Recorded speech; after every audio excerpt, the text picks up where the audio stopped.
Okay, so today we're going to talk about Tyler and the Texas annexation attempts that happened in his presidency. We all know by this point, by 1842, he's out of the Whig Party. A caucus of the Whigs have gotten together and basically said from this point going forward, you're a man without a party, at least in the short term. The Whigs were hurting because they lost big in the 1842 midterm elections. They had a majority in both the House and Senate, and at one point they had the presidency. But their majority in the House is gone in the midterm elections, and their majority in the Senate was heavily trimmed. Also, the Depression does not show any signs of improving dramatically, and that means the Whigs, as a political party, hadn't made good on a lot of their promises, and the Whigs are divided. For example, their president is now operating with the idea that he might be able to either create a third party, a states' rights expansionist party, using Texas annexation to fast forward him to the presidency, or even be embraced by the Democratic Party. So he's trying to head off a challenge by either John Calhoun or people around John Calhoun, the Calhounites, who are more and more effectively saying that states' rights equals defense of slavery at every point. And that's going to be an instrumental theme in the discussion today. So Tyler sees Texas as an opportunity. Texas is that political football, an independent country since 1836, and still having to face a host of challenges. One thing that cannot be debated, however, is that the Panic of 1837 benefited Texas in some ways. It benefited them through the integration and the expansion of immigration from the United States, both white and black. A lot of people wanted a new start out of the United States. That's why they hung signs on their storefronts and their homes saying GTT, gone to Texas. Slavery was legal there. It had been adopted that way by the Republic of Texas. And by 1845, Texas has a significant population of 125,000 individuals. 27,000 of those were enslaved. There was also a regulation that prohibited slaves from not moving over from the Louisiana border into Texas. And you might think, well, it's simply crossing a state line, but let's keep in mind that the Sabine River dividing Louisiana and Texas is an international border, because Texas is not part of the United States. No one enforced that rule, that slaves couldn't move across the Louisiana border, and they did. In fact, the slave population was growing more rapidly than the white population in Texas. And so those who are connected with the Republic of Texas from 1836 to 1845 are pursuing what we might want to call, and I think effectively we can call it, a dual policy. It's a policy by which they first attempt to do is bring annexation about, meaning being annexed to the United States, and then possibly a second scenario where they establish stronger ties with Great Britain. So there's advantages to each, and certainly both nations, the United States and Great Britain, see a scenario that would benefit them if Texas were to create closer ties to either the U.S. or Great Britain. If the United States were to annex Texas, if the people of Texas were to favor that, it would afford Texas a lot more protection if there was a threat of invasion from the nation of Mexico, which, again, they understand, the government of Mexico and the people of Mexico, that independence of Texas was essentially forced at gunpoint by Sam Houston onto Santa Anna at the Battle of San Jacinto in the Texan War for Independence. But there's also an economic benefit, as you probably are not going to be surprised to find out. That money makes the world go round. And if an annexation were to happen with Texas, the bondholders in the United States, people who put their money into the future of that republic, territory, maybe state, would be happier. And Texas was saddled with debt, and we had to treat them as a foreign entity, as did Great Britain, as did Mexico. So there is a vested interest in both countries, both the United States and Great Britain, to make Texas more secure and maybe change its status in one way or the other. Certainly, the land speculators would benefit from being a part of the United States. They could then turn over. What would happen is the public lands in Texas would be a part of the United States if annexation were to become a reality. So again, the federal government manages, in that case, public lands, and they would decide to either set them aside or how they would survey them and sell them. And all of that means that Texas would grow even faster. The problem is, for a lot of people, it's a large state, possibly multiple states, with a significant population, and of course, a significant population of those who are enslaved. How many states would Texas be carved into? Would they then each have to go through a territorial phase, or would they be annexed, and would you fast track statehood? These are all unknowns during the time that Tyler was in office. There are other reasons by which Texas might want to remain simply the Republic of Texas. Certainly there were financial benefits, and it was going to be tougher for Texas to remain an independent country, unless, of course, the economy were to turn around. Texas has, working in its favor, a lot of land, a growing, young, expanding population, and cotton. So, could Texas foreseeably expand all the way to the Pacific? That was another thing unknown. Where were the formal borders of the Republic of Texas? You can see here that this particular map indicates it's ending at the Rio Grande, but could it go farther? And that was, of course, unknown. Could it expand to the Pacific? Would that be another reason why the United States would want to annex Texas to prevent this from happening? If it was Texas expanding and became a two-ocean power with the Gulf of Mexico and the Atlantic and the Pacific, that would put it in a better position to go through a courtship with Texas and either the United States or Great Britain. So already Great Britain was providing military and economic aid to the Republic of Texas, because at this point the United States as a nation has gone on for 5-6 years, and they're stalling.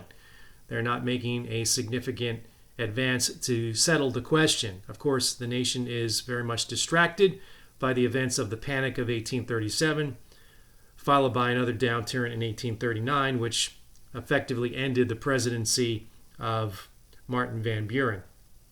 So for the British, Texas is a source of alternative cotton. Great Britain gets cotton from India and other parts of the world, India being one of its colonies, and so it might behoove them to put an alliance together with the independent Republic of Texas. If Texas is strong and it's allied either militarily or commercially to Great Britain, maybe it would make the United States less of a threat in areas like the Pacific Northwest. And by that we mean the Oregon country. So a different part of the map than we're looking at right now. But nevertheless, it would create a scenario where dealing with Texas, as far as Great Britain was concerned, would maybe slow down the advance of Americans into the areas of the Pacific Northwest in what's now Oregon and Washington state. But money, as is usually the case, is one of the overriding factors in all of this story. British bondholders had been investing in Texas and the nation of Mexico. And what they want to see above anything else, now whether that be an annexation by the United States or commercial ties to Great Britain, what the English people want to see, and their leadership, is peace between the two countries. Now, by the two countries, I mean Texas and Mexico. They also hope that a first step would be to have Mexico formally acknowledge the independence of Texas. That, by the way, isn't going to happen unless England can really produce a lot of incentives for the nation of Mexico. then you have something else that's operating that we need to take into account. There is a strong anti-slavery movement in England. What they also would like to do, England, if there's going to be some kind of commercial agreement, Texas would have to, at the very least, stop buying slaves or bringing them in from overseas. And by overseas, I mean the United States and other areas. They were coming in by sea as well through the Gulf of Mexico. In 1833, England had basically emancipated all of its slaves in the different areas of their colonies, including the Caribbean, which the United States did not take very well as a sign that slavery was safe and going to expand. Just the opposite. So even an alliance, if an alliance between Texas and Great Britain did happen, there are folks back in Washington, D.C. who are beginning to wonder is England going to attach strings to a commercial treaty with Texas? Might it mean that England forces gradual emancipation in the Lone Star Republic? Again, really unknown. So, that all has to be figured out. In the meantime, the current Secretary of State, now when President Tyler decided he was going to veto 2 recharters of the bank, there's John Tyler there. We've got a couple of artist rendering of him. Basically, the oldest President Harrison is followed by the youngest one. So there's Tyler, and didn't prepare you for that. When Tyler actually vetoes 2 different recharters of a bank bill, he also vetoes a plan by which you send tariff money to the states in a disbursement plan. His whole cabinet, which are made up of Whigs, which is a cabinet put together by Henry Clay and William Henry Harrison, resigned, with the exception of this guy. Looks like he's a lot of fun. This is Massachusetts' own Daniel Webster, one of the so-called great triumvirate, Clay, Calhoun, Webster, in antebellum politics, who came to national attention around the time of the War of 1812, as did his contemporaries Clay and Calhoun. So out of some kind of sense of duty, obviously a sense of duty for him means maybe eyeing the presidency, Daniel Webster decides he will remain on because he is in the midst of negotiating several treaties between the United States and Great Britain.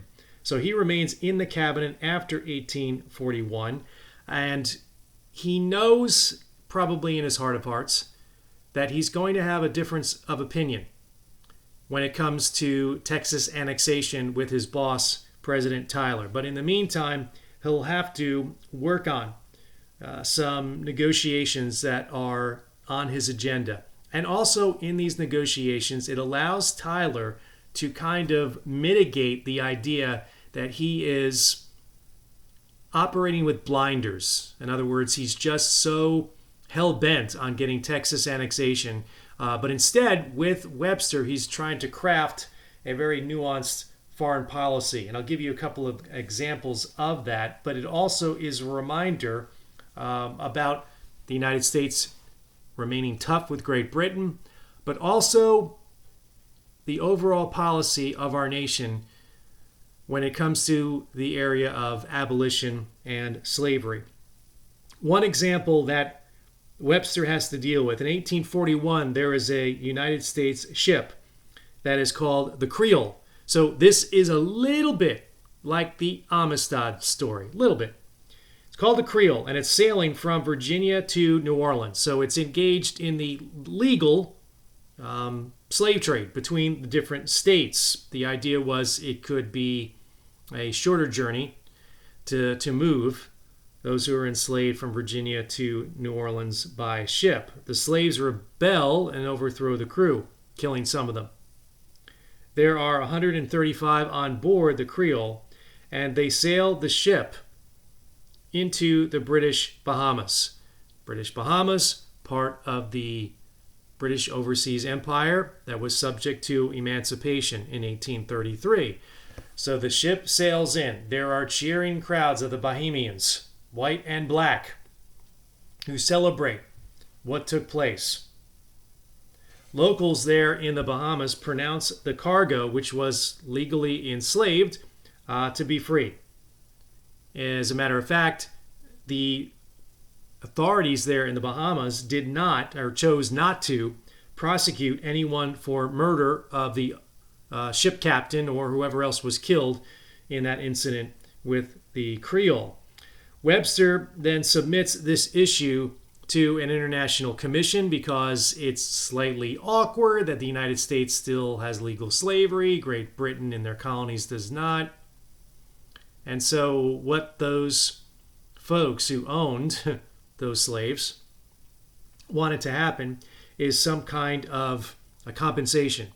And that was submitted to an international commission, which took a while for it to resolve itself. But in 1853, $110,000 were paid to the owners of those slaves.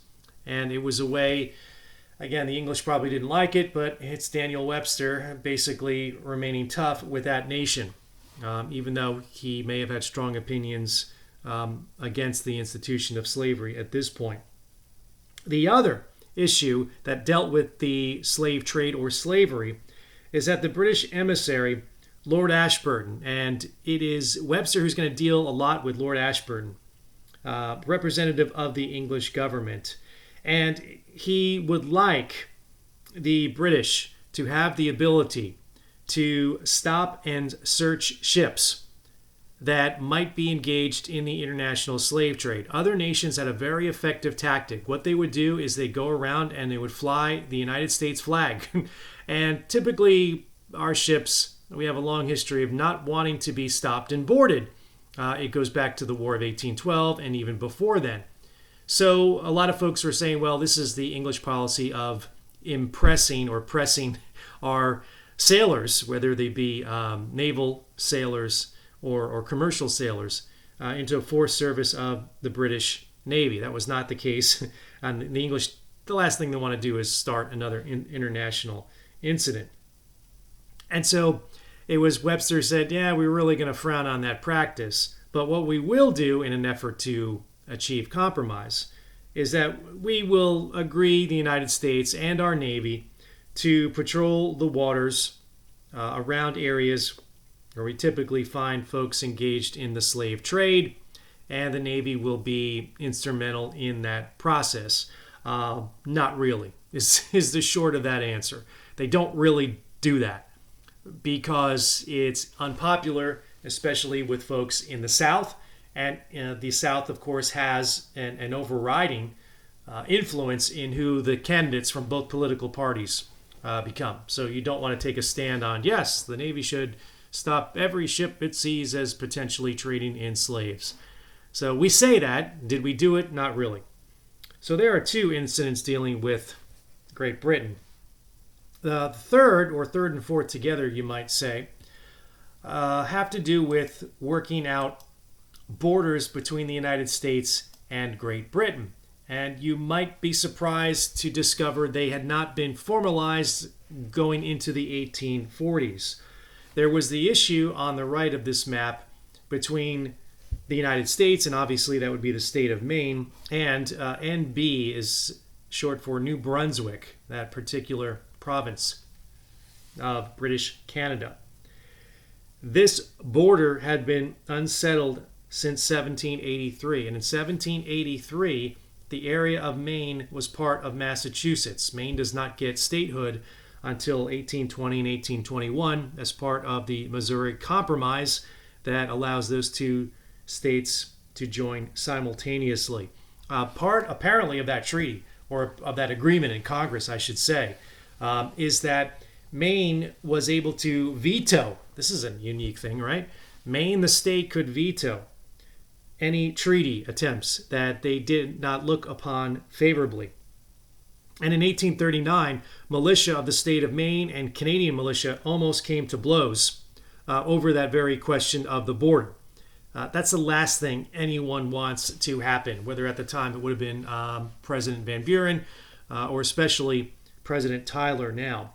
So what do you do about this area? You can see on this map you've got very optimistic American ideas of where the border should be, and that gives, of course, Maine and the United States more territory. The British claim a southern border that would cut Maine kind of there by about a third. And so this goes back and forth. Webster, like any skilled diplomat, produced a map, ignoring the others, but he produced a map showing essentially that what we propose, what we are trying to deal with between the United States and Great Britain, is an actual formal border that did exist at one point. So that border was out there, and Webster said, look, it could go the other way. You could lose territory. We're not going to really gain anything because either he didn't find the right map or whatever. So Maine agreed to that, and that was part of the fabled Webster-Ashburton Treaty of 1842. Maine thinks they're getting a pretty good deal, and so they agreed to the formal border, which is settled that year. It also proves durable the negotiations with Great Britain in the area of what is now the Minnesota Territory. So that has to deal with regions near Lake Superior. It defines the northern boundary of Minnesota. It gives it a favorable border for the United States. Again, our claims were further to the north. British claims would have lopped off areas that effectively are now part of the United States. And what we got, you can see the green line represents the actual treaty. What we got was very beneficial to the United States. There are in the areas there of Minnesota, near the Lake Superior, a lot of rich iron ore mines that we found out later on. So in that northeast corner of the territory became natural resources very beneficial to the United States. So it's interesting that Webster's conducting these negotiations with Lord Ashburton, who effectively had been a retired head of a bank over there in England, kind of acting as an emissary. And once again, proving that if you can negotiate and settle things that way, it's beneficial to both countries. So what this gets for Tyler, President Tyler, is a reminder that he is an expansionist, not just with his eye on Texas. So he's able to eliminate distractions with England.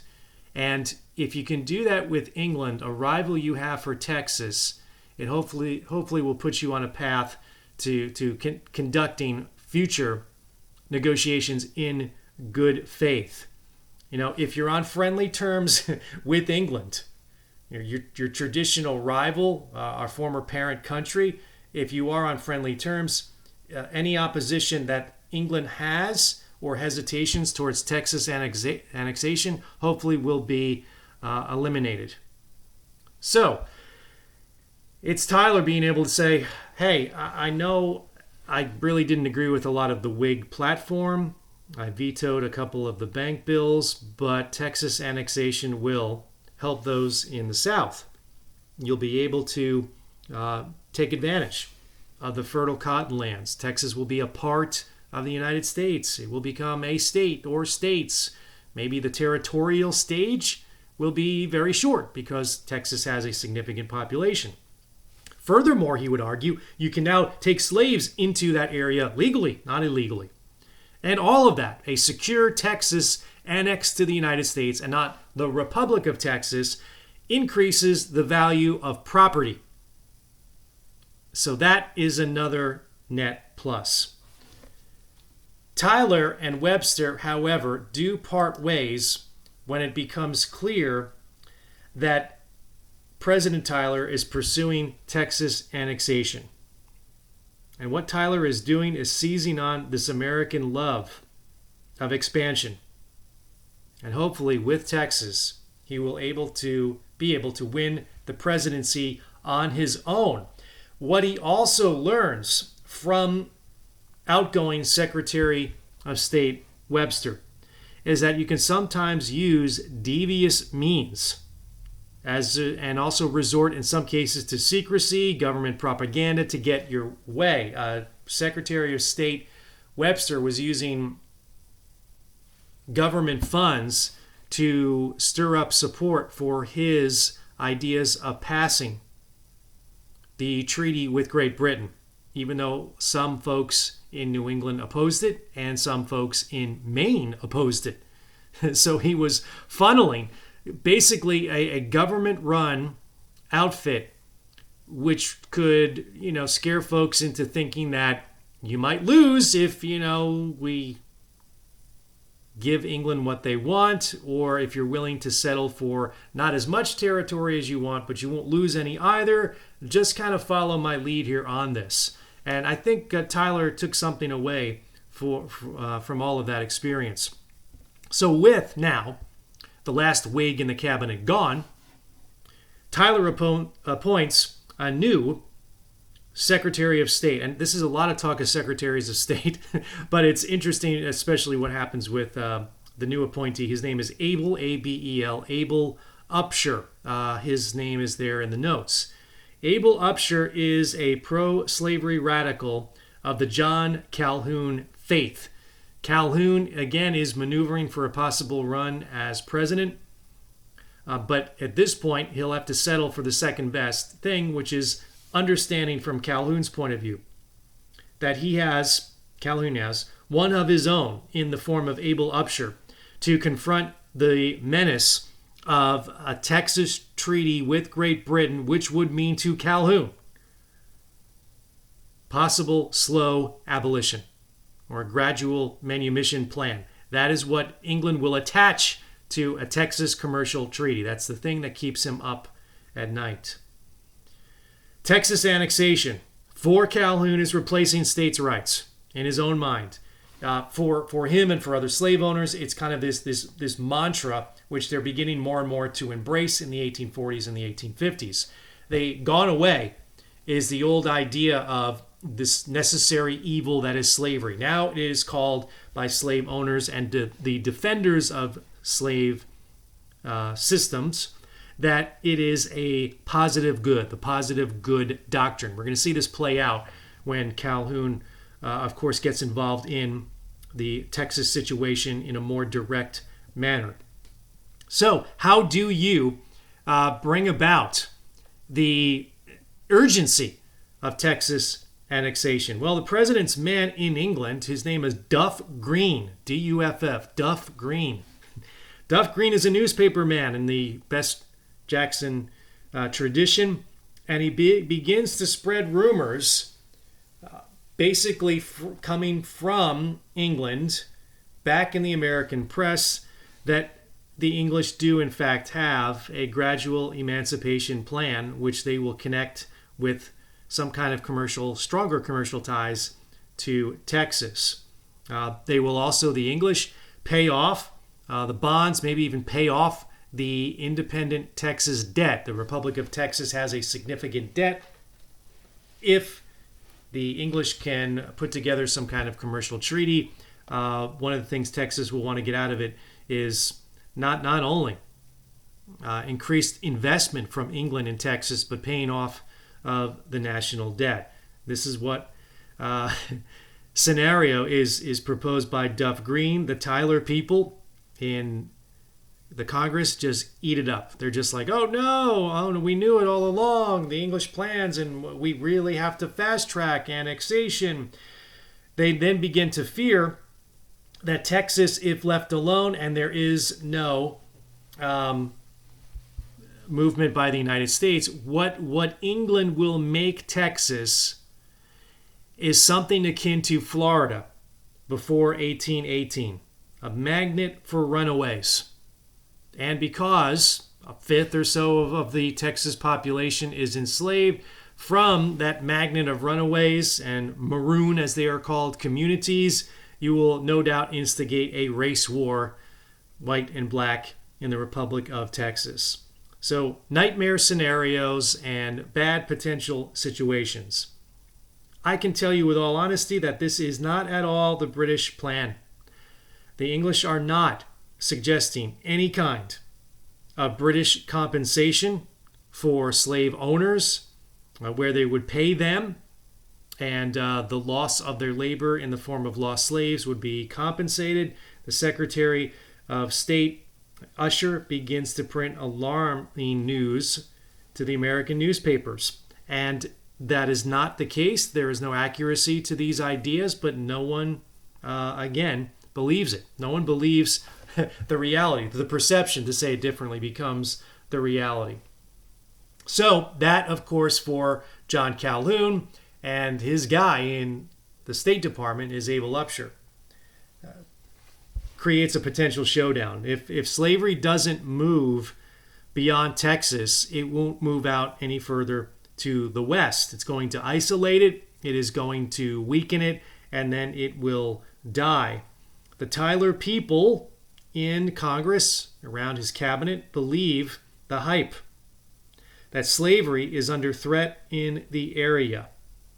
Meanwhile, not many people in Texas seem to believe these British ideas that are ginned up by Duff Green and other Tyler allies within the United States. Sam Houston, who is president of the Republic of Texas, is more concerned about matters at home. Will he be able to bring about recognition from Mexico of Texas independence? Upshur then promised that a Texas representative who is there, an envoy, effectively, diplomat from Texas in Washington, D.C., that if there is a kind of approval and the Texas people do favor and are on the side of annexation, Upshur tells this Texas representative what we're going to do is Tyler will happily move troops into the area. So to show that we are going to annex Texas and that Mexico has to take this seriously. Because obviously any move by the United States to formally annex Texas is going to bring about an answer from Mexico like, oh, this means war. I mean, literally, that's what they will think.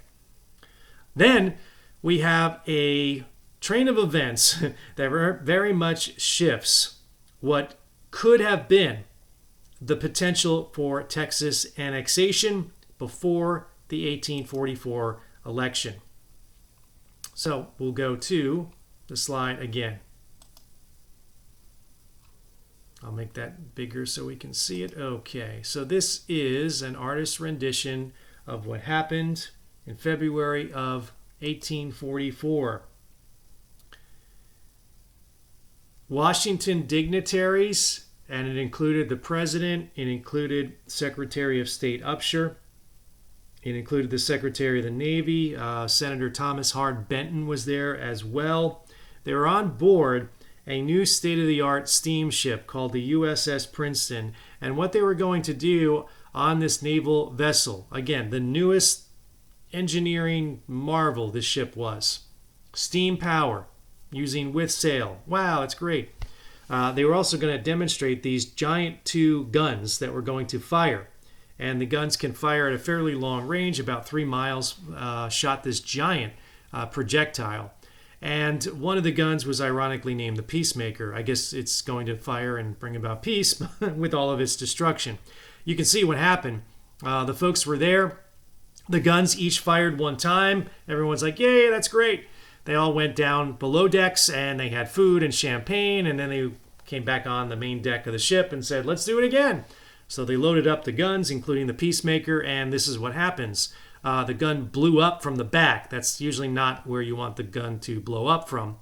Abel Upshur is killed, as is the Secretary of the Navy. 8 total folks are killed on the USS Princeton. So that leaves us back to President Tyler having to appoint a new, there he is, okay, a new Secretary of State, and he chooses John Calhoun. This is a daguerreotype of him later in life. He seemed to get scarier looking as he aged. So there you have it. At one point, Usher was Calhoun's guy, and now you've got Calhoun as Secretary of State. So for the most part, this treaty is put together, the Texas Annexation Treaty, and it is written behind closed doors with a representative of the Texas government and people around President Tyler. It was going to be Calhoun, who resigned from the Senate, now is appointed Secretary of State, who would guide it through the Senate. Texas would become at least one territory. The United States would then assume $10 million in debt that Texas owed. And those were the details of the actual treaty. But we have, like we do today, effectively a whistleblower in Congress. Congressman comes up and says, look, this is essentially a treaty that was put together not out in the open, not with transparency, the details of which have been withheld from the Senate, and this should be, again, an embarrassment to the United States. But the treaty, nevertheless, and this congressman was punished. They wanted to throw him out of the Congress, but he ended up getting reelected. I think he was from Ohio, and of all things, he's also a Democrat. So the treaty goes to the Senate in April. Now, the Senate and the Senate alone must ratify treaties. So, and in that process, 2/3 of the Senate must approve of a treaty to make it law. It also happens that John Calhoun thinks what I need to do to guarantee the approval of the treaty is write a letter defending Texas annexation to my counterpart, Minister Pakenham, in the British government. In this letter, he says essentially that the goal of Texas annexation is to protect slavery against British designs. That where you have free people of color specifically, they've plunged into destitute poverty, which is not true because there are significant free black populations in the North. What Calhoun is doing is defending slavery, saying that when you have equal numbers of white and black, the black populations struggle. So, effectively, slavery, the positive good, is a cradle-to-grave institution where, and I'm sure dangling the scenario of Haiti, where it is economically struggling. So he's making the argument that when you have large populations of blacks, they should be enslaved. Where they are enslaved, they are having a better life than when they are free. And that all gets out in the letter. And so the press, which knew a little bit about the deliberations, but we're going to make, and hoping that more of the debates came out until expected, the details of it to come out after passage of the Senate treaty. And the Senate treaty was up in the air. Van Buren and Clay, meanwhile, who were considered two of the leaders of the party at this point, seemed to be against the treaty as it stood. And for a lot of folks who were Northern Democrats, once they got wind of Calhoun's letter, they're like, aha, we knew it. This isn't, the commercial benefits, the economic benefits of Texas annexation. It's all just smoke and mirrors for what a lot in the party really want. North and South, but especially Southern Democrats. They're shocked by the details of the fact that this was not a democratic process for making the deliberation of the treaty out in the open. And the treaty fails. It does not get, by any stretch of the imagination, enough votes. Slave state Democrats vote for it in the Senate 10-1. So those Democrats, again, who are from slave states, overwhelmingly in support of the treaty. Northern Whigs voted against it 13-0. Southern Whigs, it's interesting that they are basically in unanimity, and I think a lot of it has to do with staying loyal to Henry Clay, who they presume will be the nominee of their party. Southern Whigs vote 14-1 against the treaty. So it goes down in flames now in the spring of 1844. Tyler and Calhoun think the treaty is the ticket to the presidency in 1844. Calhoun had left the Senate to serve as Secretary of State. Tyler thought it would bring about being embraced by the Democrats that year, and he doesn't make any apologies for it. But it eliminates his chance to become the Democratic nominee that year. And a lot of it had to do with the fact that even if it had gone through, and there really wasn't a chance, a lot of folks in the Northern Democrats, would have probably been turned off. And Tyler, I think, had alienated a lot of those Northern Democrats because the negotiations were so secretive. So for the Democrats, they consider Tyler untrustworthy. And he's a Democrat turned Whig, now back to Democrat. And maybe they need to find their own candidate, someone, but not the incumbent president. And Tyler decides, well, maybe I'll run as a third party. So he has a convention. The convention meets, and the folks who are at the convention for Tyler's, whatever they call it, third party, are federal employees. So he tried to use the patronage of the federal government to get a lot of support, but all he got were people who were thankful that he had given them their federal job. But at least the Calhoun people could say, look, we got what we wanted out of this entire process.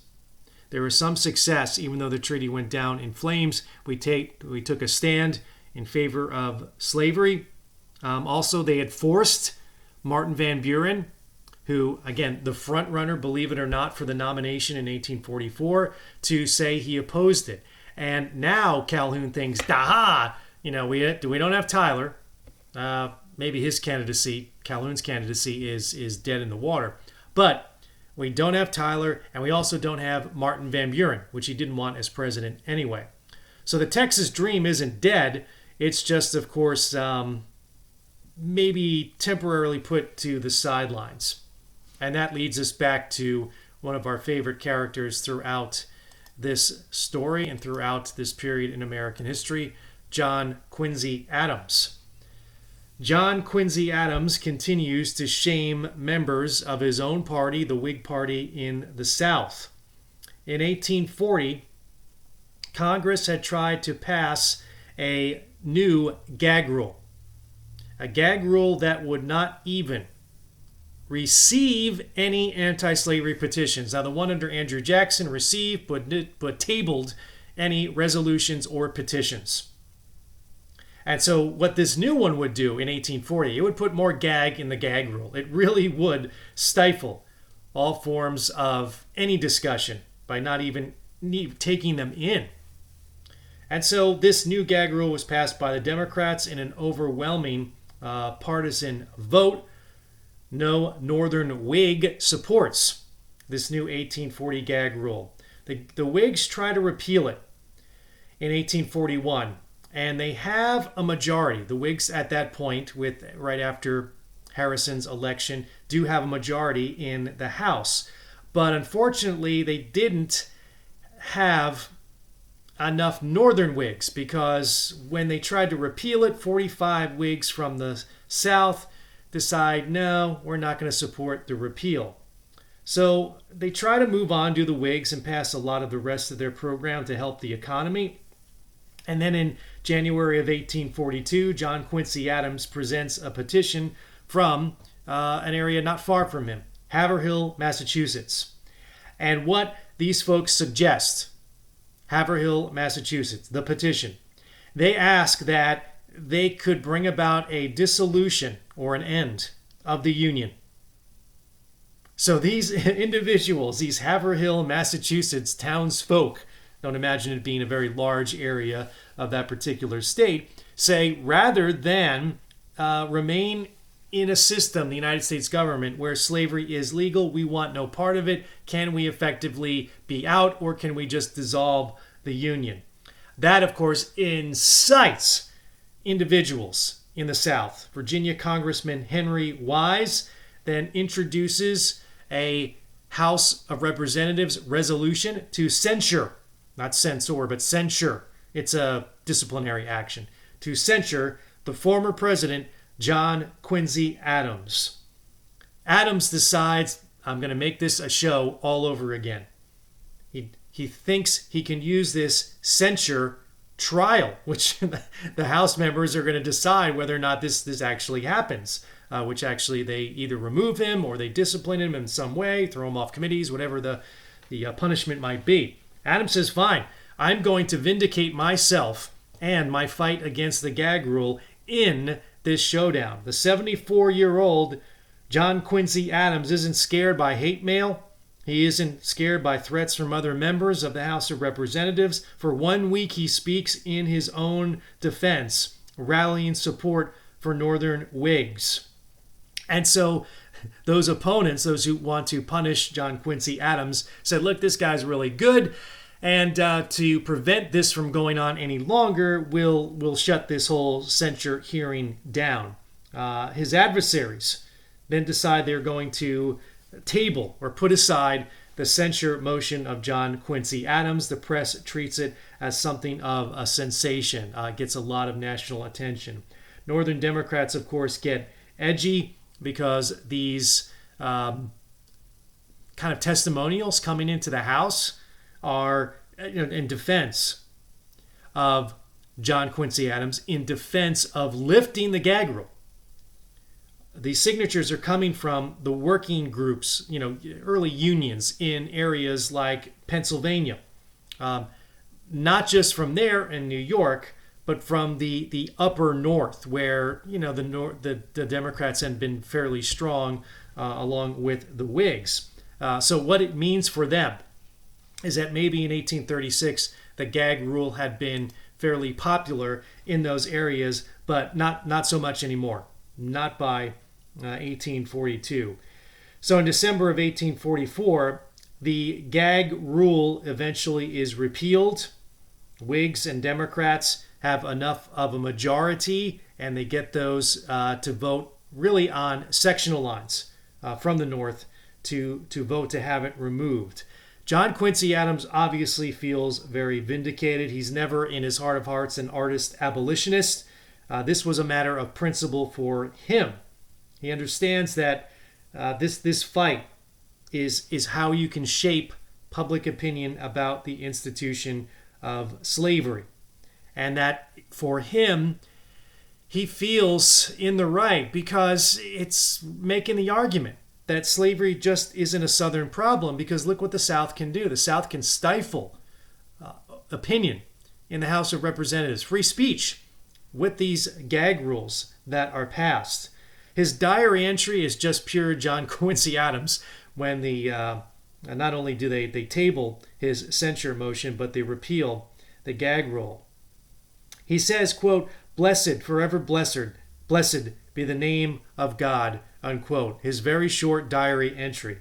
So as they're nicknaming him at this point, Old Man Eloquent, he's going to hang around for a little bit longer than some folks probably would like him to. Into the middle of the 1840s. And of course, that leads us to the election of 1844. It's one of the closest and most momentous in American history. It's filled with what-ifs, especially because the outcome was so close. Both parties meet in Baltimore. Seems to be the place to be to have political conventions. It's no doubt that the Whigs on May 1st will nominate Henry Clay. He is overwhelmingly nominated. There is no debate. There is no multiple votes for different potential candidates. He's so grateful that he decides that he's going to allow the convention, the Whig convention, to pick the vice president. And the South, also the South, Southern Whigs think what we need to balance the ticket is to give Henry Clay someone from the North who is a reformer. And they choose former New Jersey Senator Theodore Frelinghuysen. And he's nicknamed the Christian Statesman. He was president of the American Tract Society, the American Bible Society. He's a Sabbatarian, meaning, slowing down things on Sundays, business, travel, sales of alcohol. He's for temperance. He's also a befriender of the Cherokee. He had been one of the folks who stood in resistance to the Indian Removal Act during Jackson's time in office. And the idea is he's going to make up for Clay's shortcomings. The fact that, Clay had kind of a reputation earlier as something of a carouser, drinker, card player, and all of that. Clay expects his opponent to be Martin Van Buren, the former president. And that way he can debate the economic issues, which is exactly what Clay wants to do. Both men actually meet, and it's Clay who hosts Martin Van Buren at his home in Kentucky. And they say, look, we're going to leave Texas annexation out of the campaign. They both published things saying as much. Whether or not there was an actual formal agreement, we may never know. The Democrats meet later in May, also in Baltimore. Van Buren looks like he is the favorite. He has one half of the delegates there pledged to him at the Baltimore Convention. After 8 ballots, they can't get anywhere. There is not enough support for Van Buren, who needs, of course, 2/3 of the delegates. So instead, they do the Democrats, not a couple of other second-rate kind of candidates, but someone out of nowhere. And that is James Knox Polk of Tennessee, who was nicknamed Young Hickory because he was from, like Andrew Jackson, who is still alive, though ailing in Tennessee, a chip off the old block. A workaholic. Someone who, again, late 40s, I believe, in 1844. He's called the first dark horse candidate, although there have been a lot of writing on this topic saying it may not be that accurate. The dark horse idea is that, we can't settle on anybody, so we will fall on an unlikely person that we don't know a lot about, but he seems to be agreeable to enough people to get him the nomination. So he gets it after 8 ballots. And the platform that the Democrats choose is unabashedly expansionist. They want to claim all the area of Oregon, the Oregon country. They want to annex Texas right away, even though this treaty is basically dead in the water. Calhoun and the Calhoun folks are just absolutely thrilled because they don't get Van Buren. If they had gotten Van Buren, or if there was a momentum for Van Buren, the Calhounites would have walked out of the convention, maybe bringing some Southern delegates with them, and that would have been not good for the Democratic Party going into the 1844 election. So to talk about, the 2 areas of the map where you're focusing on now, let me go back here in 1844, is that what you want to keep in mind is that if the Democrats want to annex Texas, when they're talking about this area in the Northwest, the Oregon country, they're using words like reoccupation, because the area had been under joint occupation between the United States and Great Britain going back to when our friend John Quincy Adams was Secretary of State. So what they hope to do now is give something to everybody. Get the Oregon country with a favorable boundary for the United States. They will also mitigate, Texas being just a land grab for slaves. Southern Democrats will rally support for Texas in the north. It's going to be a place where American products can go and not crossing, an international boundary anymore.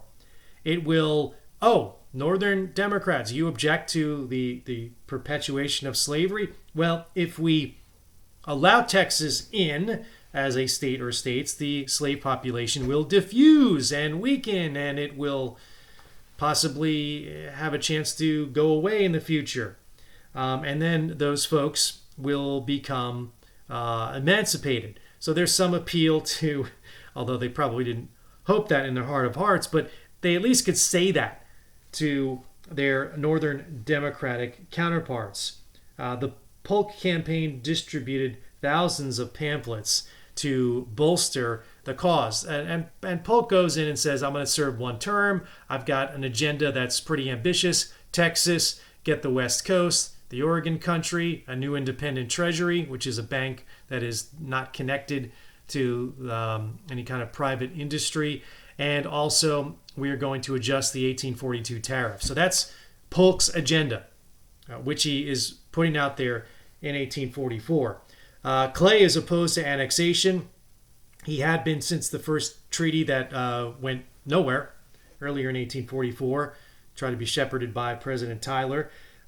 He warns, I think rightly so, does Polk, that annexation would bring war and it would inflame the sectional issues. That's true also.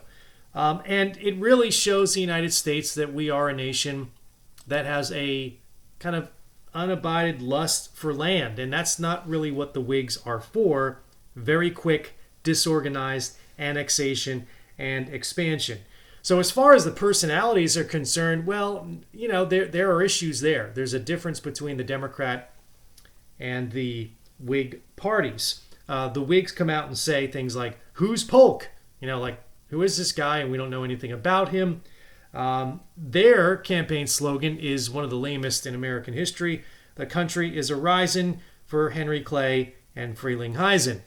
It falls flat because it doesn't have the same ring that Tippecanoe and Tyler too has, and Clay is no William Henry Harrison, and he's certainly no Andrew Jackson.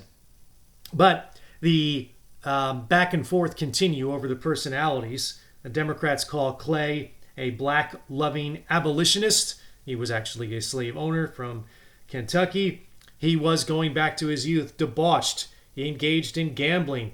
He was a womanizing hypocrite. For the most part, a lot of that was past him. Happily married. He had kind of thrown over this idea of fighting in a duel or anything else that had been linked to his life when he was younger and more impetuous. Frelinghuysen, the Democrats, the vice presidential nominee of the Whigs, the Democrats called him an anti-Catholic bigot who hates the idea of separation of church and state, which is so instrumental to the United States. People around Clay start telling him, if you're going to be opposed to annexation, you're probably going to lose and lose badly. So he then decides in July, during the campaign, that I will now say I'm in favor of annexation. If it avoids war, he says, if it avoids dishonor, and it is fair, whatever that means. It worries folks in the North. Those Northern Whigs who thought, oh, wow, he's going to take a stand against annexation, and now he's completely changed his mind. That's not good for Clay, but it also, what it doesn't do, it doesn't get him any extra votes in the South by saying, oh, I'm now okay with annexation. And folks in the South are like, yeah, we're not pretty sure you'd always been opposed to it, and we don't trust you now. Polk tells the South, as a candidate in 1844, that he's going to lower the tariff, as I mentioned before. He favors a reasonable tariff, or it sounds a lot like Andrew Jackson's judicious tariff. You don't want to, as a Democrat, isolate folks in Ohio and New York, New Jersey, Pennsylvania, where the tariff is popular. And it's a protective tariff for American manufacturing. So the issues are not in the 1844 election about North versus South. The Whigs in the North, the Democrats in the South. The Whigs in the South like Clay's plan. But Clay can only carry, at the end of the day, 5 slave states, all in the upper South: Delaware, Maryland, Kentucky, Tennessee, and North Carolina. You can see where Polk's strength is in 1844. When the election return comes back, it takes a while, for almost 2 weeks in November. The election results are unknown. As you can see, it's very close. The returns come in. Polk wins with 38,000 more votes total nationally than Henry Clay. He gets 49.5% of the vote. Clay gets 48.1% of the vote. It is a very close election. The deciding factor in the election is the Liberty Party. The Liberty Party had been formed in 1840. It was an abolitionist party. They got 6,000 or so votes in 1840. In 1844, they increased their vote total tenfold. James Birney, the Liberty Party nominee for 1844, chosen by abolitionists, gets 62,000 votes. 2.3% of the vote. Doesn't sound overwhelming, and we would kind of laugh at it now. But what does it do in a couple of key states? in New York and in Michigan. Those votes to Bernie take away votes from Clay.